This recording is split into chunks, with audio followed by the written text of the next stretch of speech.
My Aunt Lynn and Uncle Jerry have had Jake for a very long time. I called my brother. I saw a litter in the newspaper, so I called him. We went to the breeder and I picked him out. He was only small for about a week. He was a giant. Lynn started work.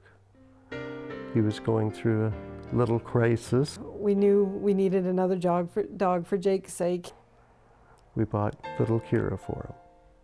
And he perked right up. She's just fit into the family perfectly. Her and Jake always had fun together. Even though they had a little bit of a rivalry, they played together great, and they were both amazing dogs.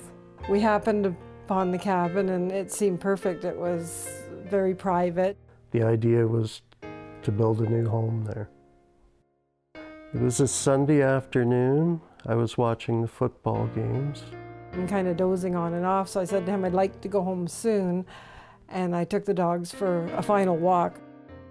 Kyra was running around. Jake stayed right with me. I don't know if he sensed something was around or not. I looked to my left a little further because I heard crash. There was a loud crashing sound. I looked to the left and there was a bear staring at me.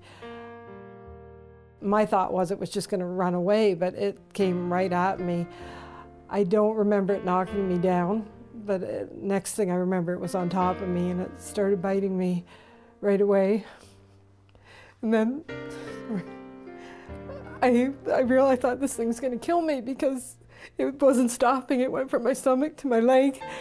And I screamed for Jake because it ran right by the dogs. It didn't even look at them. It just ran right for me. I heard what sounded like a vicious dog fight going on, and then a blood-curdling yelp. A few seconds later, another yelp. Then I faintly heard, "Help me, Jerry."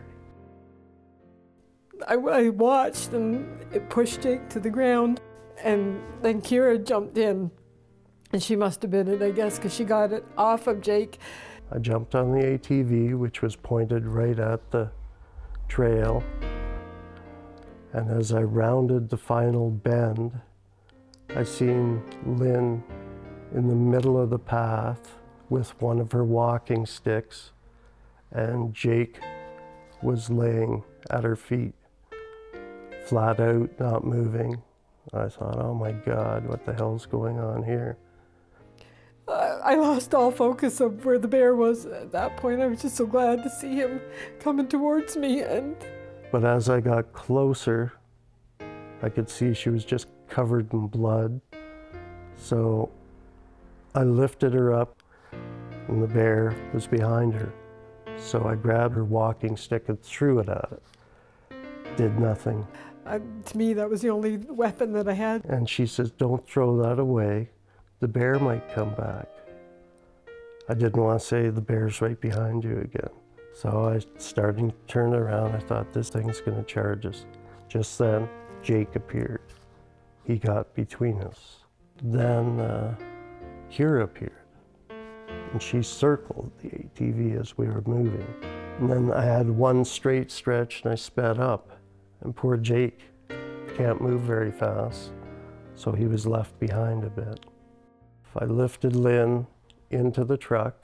And then Kyra jumped in, but Jake wasn't there at first, and I was really worried for him, and I said to Jerry, we can't leave till he comes. So just then a black thing came around the corner. It was Jake. Jerry picked him up and put him in the truck, and we just took right off. And I called 911, and they just told us to pull over and wait, and they would come to us. They didn't want us trying to drive. Seemed like within a couple of minutes the ambulance showed up. I recall the doctor, I believe, or something, sticking his fingers in the wounds in her stomach. With his finger, he was able to say that the wound went from one end to the other, like it bit right through. The ambulance takes off.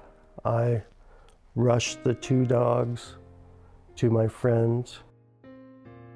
They both saved her life. They fought as a team.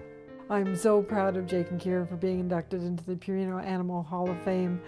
I think it's a wonderful thing that's set up for animals to be recognized in this way. They both deserve it. I'm so proud of Jake and Kyra being inducted into the Purina Animal Hall of Fame and winning that award, it's just perfect.